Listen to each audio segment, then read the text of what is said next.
amour divin sauveur, toi les délices de ton Père, te dépouillant de ta splendeur, tu vins t'unir à ma misère.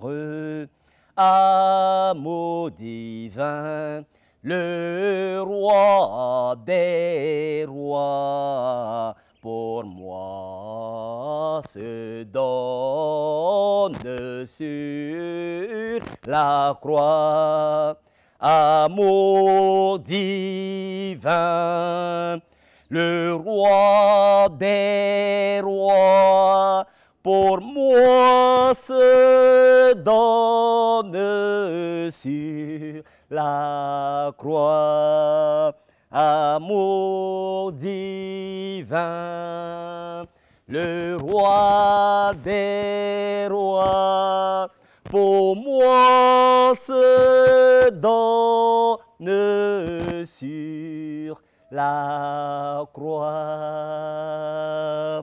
Oui, amour divin, amour de mon divin Sauveur qui pour moi s'est donné sur la croix.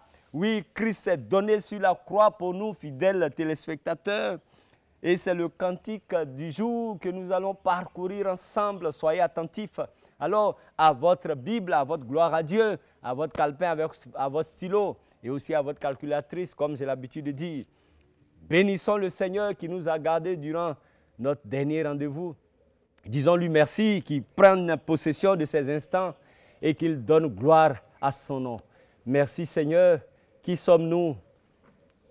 De faibles vermisseaux, des serviteurs inutiles que toi tu utilises. Donne-nous de garder la tête sur les épaules. Donne-nous de garder en toute humilité ce que tu nous donnes d'accomplir. Et conduis-nous en toutes choses, dirige ces instants et donne gloire à ton grand nom, au nom puissant de Jésus. Amen. Soyez bénis, fidèles téléspectateurs, et encore fidèles au rendez-vous. Merci de m'accepter modestement chez vous pour qu'ensemble, nous puissions parcourir les histoires poignantes et les témoignages édifiants derrière nos cantiques. Les Anglais disent « singing with understanding ». Comment pouvons-nous chanter si on ne comprend pas ce qu'on chante? Comment peux-tu chanter si tu ne comprends pas ce que tu chantes? Comment puis-je chanter si je ne comprends pas ce que je chante? Singing, but with understanding. Alors, le gloire à Dieu d'aujourd'hui, c'est dans ton amour divin sauveur. Gloire à Dieu au numéro 435, mais qui est aussi contenu dans le recueil Jeunesse en mission, où j'aime l'Éternel, volume 1 au numéro 71. Le cantique est de qui? De Charles Wesley. Oh là là. Charles Wesley a écrit ce cantique en 1739 et ce cantique a été publié dans 265 recueils de cantiques. On connaît Wesley, on sait qu'il est né le 18 décembre 1707 à Epworth dans le Lincolnshire en Angleterre. On sait qu'il est le 18e fils de Suzanne et Samuel Wesley. On sait qu'il est le jeune frère du fondateur du méthodisme, John Wesley. On sait aussi qu'il est le frère du pasteur Samuel Wesley Jr. On sait qu'il est le père du musicien Samuel Wesley et qu'il est le grand-père du musicien Samuel Sébastien Wesley. Oh, que j'aurais voulu être dans une telle famille. Une famille où tout le monde est soit musicien, soit pasteur. Gloire à Dieu si tu es dans une telle famille. Diplômé en langue et littérature classique, il fut consacré pasteur en 1735 avant de donner sa vie au Seigneur en 1738. Il a écrit près de 8000 cantiques et il est décédé le 29 mars 1788 dans sa ville natale à l'âge de 80 ans. Le cantique a été traduit de l'anglais en français par Hector Arnera, un compositeur protestant évangélique français qui est né en 1890 et qui est décédé en 1972.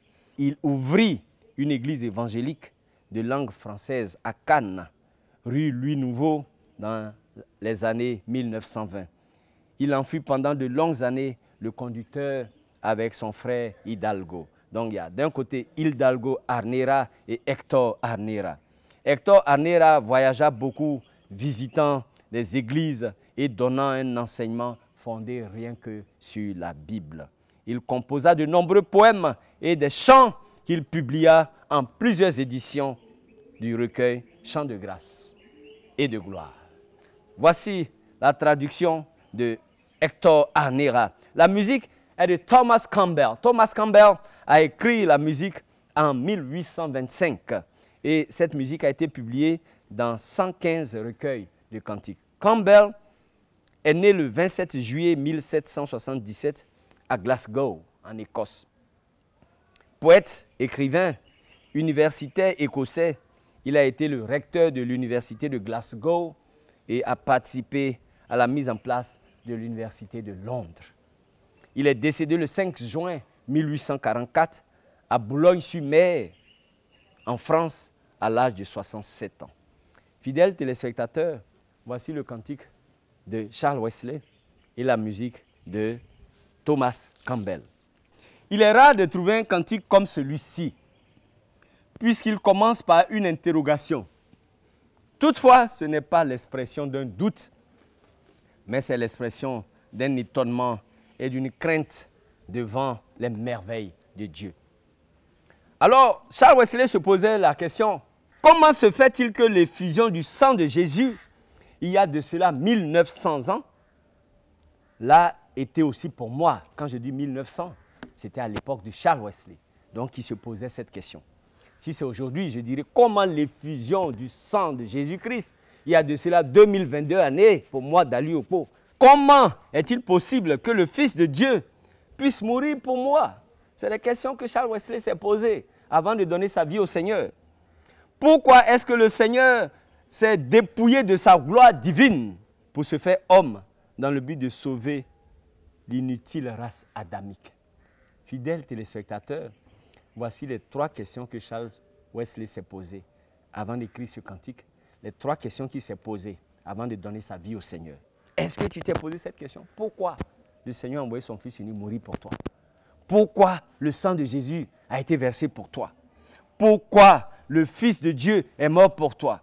Pourquoi il s'est dépouillé de sa gloire divine pour venir mourir pour toi? C'est comme un roi dans notre monde aujourd'hui qui a tout ce dont il veut, tout ce dont il a besoin, et puis il décide un jour d'abandonner son confort, d'abandonner ses richesses, et puis d'aller vivre dans un petit village, quelque part là-bas, au fin fond de la Côte d'Ivoire. Est-ce que ça ne dépasse pas votre entendement? Oui, c'est ce que Christ a fait. Et ce sont ces 3 questions mises ensemble qui ont permis à Charles Wesley de donner sa vie au Seigneur. Peut-être, vous pouvez penser que ce chant décrit l'expérience dramatique de celui qui a été sauvé d'une vie de pécheur après être ruiné par la drogue, l'adultère, les meurtres ou quoi encore. Oui, quand vous lisez les paroles de ce cantique, oui, mais comment Dieu a pu me sauver, comment il a envoyé son Fils unique, comment il s'est dépouillé, on pense à un pécheur qui est vautré dans plusieurs choses qui ne donnent pas gloire au nom de Dieu. Mais non, il n'en est pas de cela. Au moment de sa conversion, Charles Wesley était pasteur de son église depuis plus de 3 ans. Et il venait de rentrer d'un voyage en Angleterre, d'un voyage missionnaire. Écoutez bien, fidèles téléspectateurs, Charles Wesley, qui s'est posé ces 3 questions. Comment l'effusion du sang de Jésus, il y a de cela 1900 ans, comment cela a été fait pour lui, pécheur? Comment est-il possible que le Fils de Dieu puisse mourir pour lui? Pourquoi est-ce que le Seigneur s'est dépouillé de sa gloire divine pour venir sauver l'humanité, la nature adamique de l'homme? Pourquoi? Mais c'est Charles Wesley qui se posait ces questions. Ce n'est pas Dali Okpo qui se posait ces questions, c'est Charles Wesley, pasteur de son État. Consacré en 1735, c'est Charles Wesley qui se posait ces questions. Et en plus, Charles Wesley rentrait d'un voyage missionnaire. Ce n'est pas un alcoolique patenté, ou un adultère patenté, ou un ivrogne patenté qui se pose ces questions. Mais c'est Charles Wesley. Vous comprenez l'ampleur de ces questions? C'est Charles Wesley qui revient d'un voyage missionnaire et qui se pose ces questions. Alors on peut dire, mais comment un pasteur peut-il se poser de telles questions? Comment un pasteur peut se demander, ah, comment se fait que le sang de Christ a coulé pour moi? Pourquoi il est mort pour moi? Pourquoi? Fidèles téléspectateurs, il est évident que ce cantique a été écrit par Charles Wesley peu après sa propre conversion. Oui. Charles Wesley, le fondateur du mouvement connu comme méthodisme, avec son frère John, a été ordonné prêtre dans l'église anglicane en 1735. Son expérience personnelle avec le Seigneur a eu lieu le 20 mai 1738. C'est le 20 mai 1738, donc dans la nuit du 20 au 21 mai 1738 à minuit, que Charles Wesley a donné sa vie au Seigneur. Et son frère John Wesley a donné sa vie au Seigneur le 24 mai 1738. Vous voyez, c'est des frères, je dirais siamois pratiquement. Des frères qui font tout ensemble. Charles donne sa vie au Seigneur dans la nuit du 20 au 21. Et puis John donne sa vie au Seigneur le 24 du même mois de la même année. Charles Wesley avait été malade, fidèles téléspectateurs, dans le corps ainsi que dans son esprit. Et c'est durant cette période, après avoir lu la Bible plusieurs fois pendant un long moment, que Dieu lui a parlé à travers une vision. Oui, écoutons bien. Charles Wesley, je ne parle pas de n'importe qui, il était pasteur. Il revenait d'une mission d'évangélisation aux États-Unis. Il était malade et s'est couché sur son lit qu'il a pris le temps de lire la Bible. Oui, en d'autres termes, parfois nous sommes engagés dans des activités. Ce n'est pas mauvais, mais nous oublions de lire la parole de Dieu. Parce que Dieu nous parle au travers de sa parole. Et Charles Wesley va prendre le temps de lire la Bible longuement. Il va lire la Bible. Il va lire la Bible. Il va lire la Bible. Il va lire la Bible. Et Dieu va lui parler au travers d'une vision. Pendant qu'il faisait une rétrospective de sa vie, Charles Wesley se voyait comme un prisonnier dans un sombre cachot, comme exactement l'apôtre Paul, enchaîné par les péchés qu'il a commis et encore plus en captivité par le péché qui faisait partie de son être. Une nuit, l'évangile de Christ, la bonne nouvelle que le Christ est mort pour lui, semblait illuminer son propre cachot personnel, briser ses chaînes et le rendre libre. La culpabilité avait disparu. Charles Wesley, le pasteur évangéliste, consacré en 1735, venait de faire une expérience personnelle avec le Seigneur. Il venait de donner sa vie au Seigneur. Oh, fidèles téléspectateurs, pour la première fois, Wesley semblait être vraiment vivant parce qu'il possédait la vie surnaturelle et éternelle de Christ. Vous voyez, quelqu'un qui a été consacré pasteur en 1735, il fait 3 années de ministère et il se convertit, il voit que c'est maintenant il a accepté Christ. Est-ce que vous pouvez comprendre cela, fidèles téléspectateurs? Durant toute cette période d'activité religieuse, donc, Wesley a parcouru l'Angleterre, il a parcouru les États-Unis, la côte est des États-Unis, ce qu'on a appelé à l'époque la Nouvelle-Angleterre. Wesley a parcouru toute cette période, toute cette partie du territoire américain pour faire quoi? Pour annoncer l'évangile. Et par ses prédications et par ses cantiques, plusieurs personnes ont donné leur vie au Seigneur. Et c'est ce pasteur qui, après 3 ans, va faire sa propre expérience avec le Seigneur. Oui, il dit lui-même, il était dans des activités religieuses. Il n'avait jamais connu la paix, celle que Dieu seul peut donner. La paix ne peut être fabriquée ou simulée. Il n'avait jamais connu Christ. Christ n'était jamais venu habiter en lui. C'est Charles Wesley qui parle. Il avait l'air bon à l'extérieur, mais il n'avait jamais expérimenté le mystère d'une vie consacrée à Christ. Waouh! Fidèles téléspectateurs, est-ce que vous comprenez ce que ma petite personne dit de l'histoire de Wesley? Wesley n'avait jamais connu Christ. Wesley n'avait jamais fait la paix avec Christ dans son cœur. Christ n'avait jamais habité en Wesley. Il a écrit dans son journal intime, et je cite, « À minuit, Je me suis donné à Christ. Assuré que j'étais en sécurité, que ce soit dans mon sommeil ou à mon réveil.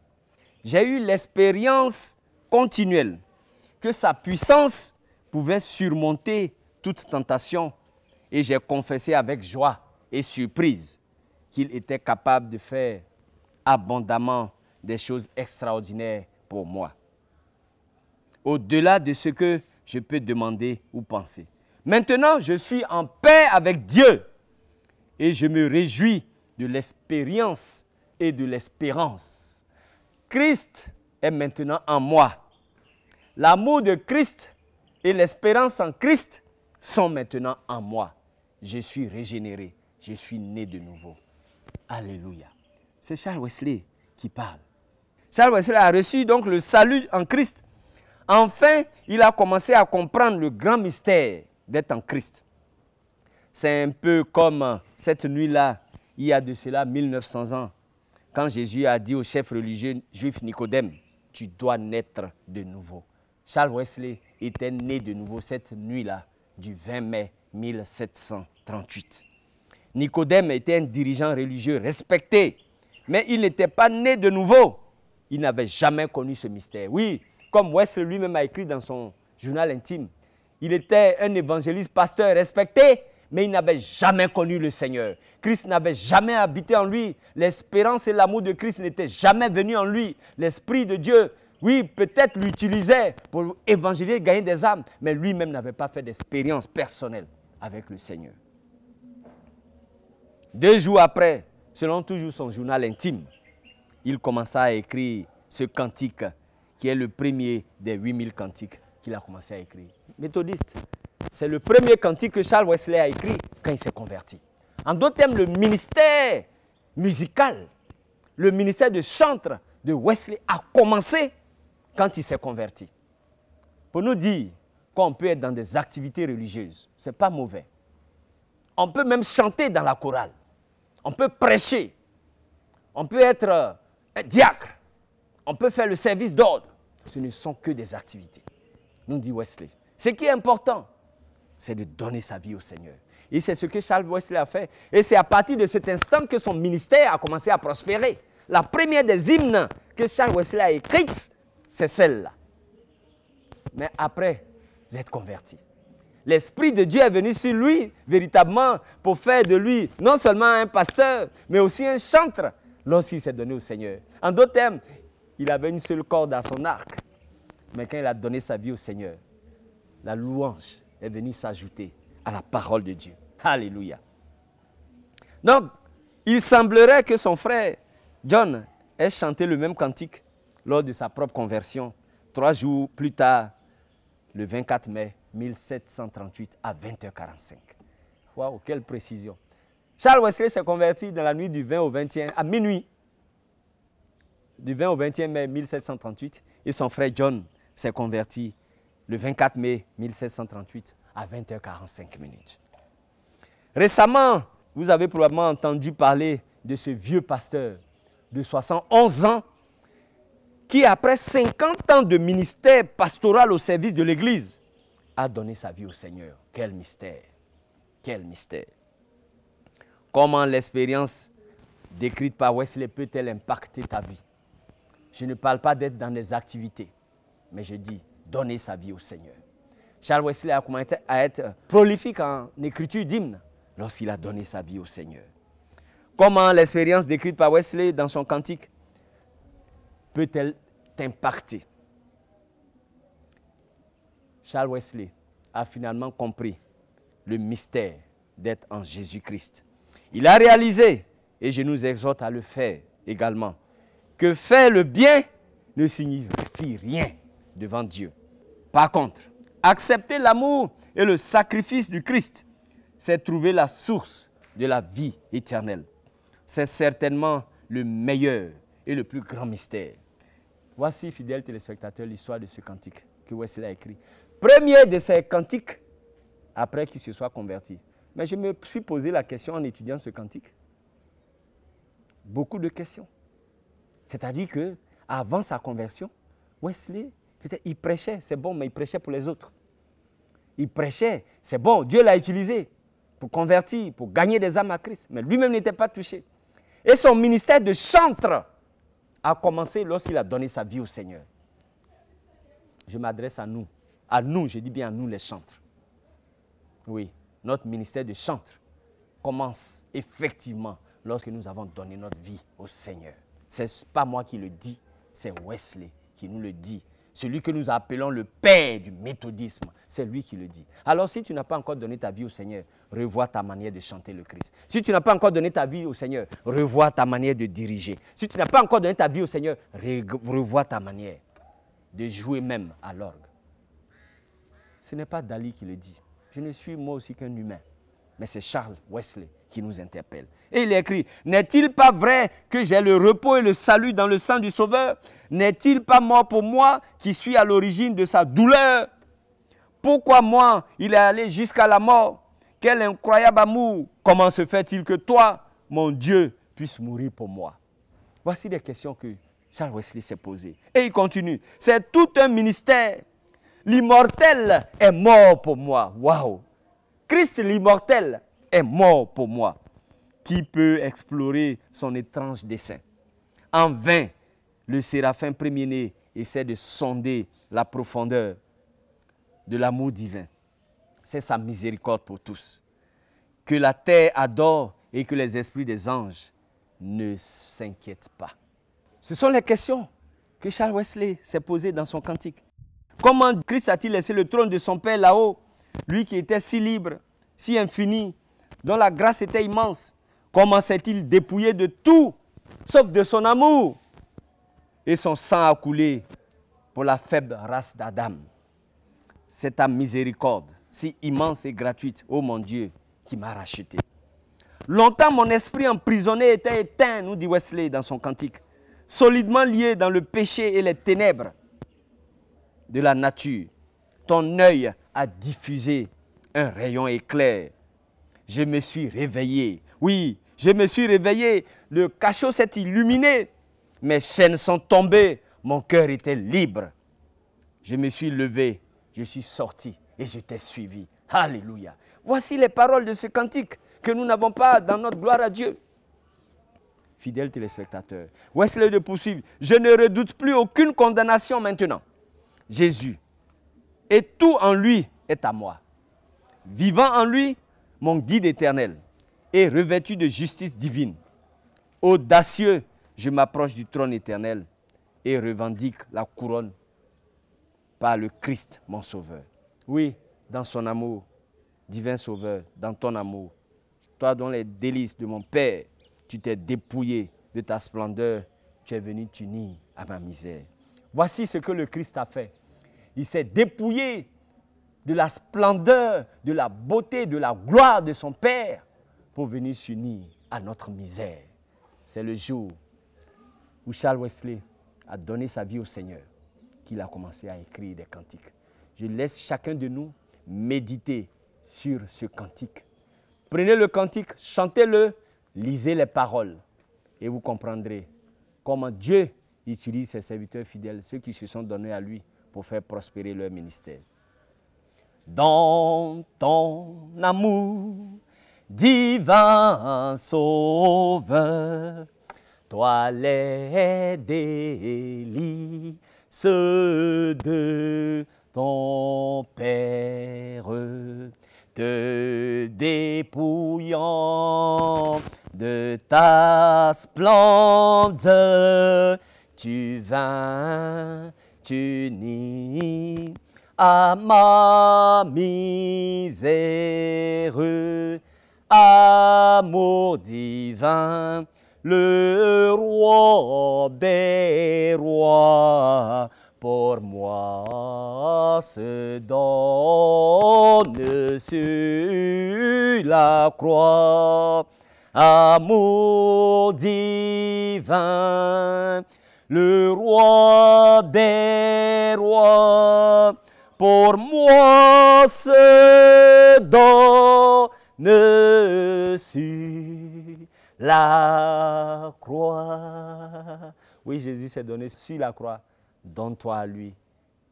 au nom puissant de Jésus. D'ici à jeudi prochain, que Dieu nous garde, qu'il soit avec nous et réfléchissons sur le sens, la profondeur des paroles de ce cantique. Soyez bénis, soyez salués et à la prochaine au nom de Jésus. Amen.